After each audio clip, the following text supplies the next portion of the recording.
I shall put the draft resolution to the vote now. Will those in favor of the draft resolution contained in document S 2025/353 please raise their hand?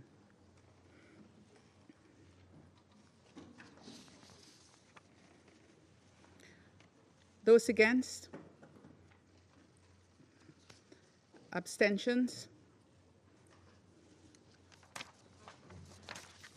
The result of the voting is as follows: 14 votes in favor, 1 vote against, 0 abstention. The draft resolution has not been adopted owing to the negative vote of a permanent member of the Council. U.S. opposition to this resolution should come as no surprise. It is unacceptable for what it does say. It is unacceptable for what it does not say. And it is unacceptable for the manner in which it has been advanced. The United States has been clear. We would not support any measure that fails to condemn Hamas and does not call for Hamas to disarm and leave Gaza.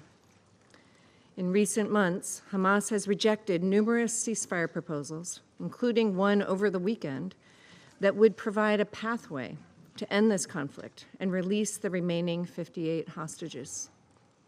We cannot allow the Security Council to reward Hamas's intransigence. After all, it was Hamas who started this brutal conflict on October 7th, 2023, when Hamas perpetrated the worst massacre of Jews since the Holocaust. Hamas has sustained it ever since in a manner that threatens Israel's security and prolongs Palestinian anguish. It is Hamas that continues to threaten Israelis and puts Palestinian civilians in Gaza in harm's way every day, using them as human shields. They have brutally suppressed those brave enough to challenge its despotic rule. It is inexplicable that many members of this council still refuse to acknowledge that Hamas could end this conflict tomorrow by surrendering and laying down its arms. It is unconscionable that the UN still has not labeled and sanctioned Hamas as a terrorist organization. In addition to refusing once again to condemn Hamas for the cowardly and evil acts that set this brutal conflict into motion, this resolution contains other serious defects. The United States has taken the very clear position since this conflict began that Israel has a right to defend itself, which includes defeating Hamas and ensuring they are never again in a position to threaten Israel. In this regard, any product that undermines our close ally Israel's security is a non-starter. This resolution would undermine diplomatic efforts to reach a ceasefire that reflects the realities on the ground and emboldens Hamas.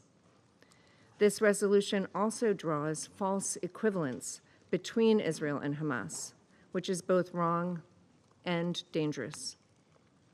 This resolution seeks an, and I quote, immediate, unconditional, and permanent ceasefire, close quote, that would leave Hamas in a position to carry out future October 7th attacks, as it has promised.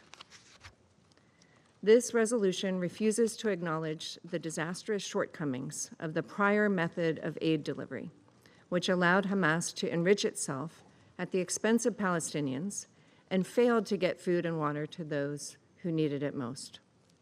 No one wants to see Palestinian civilians in Gaza go hungry or thirsty.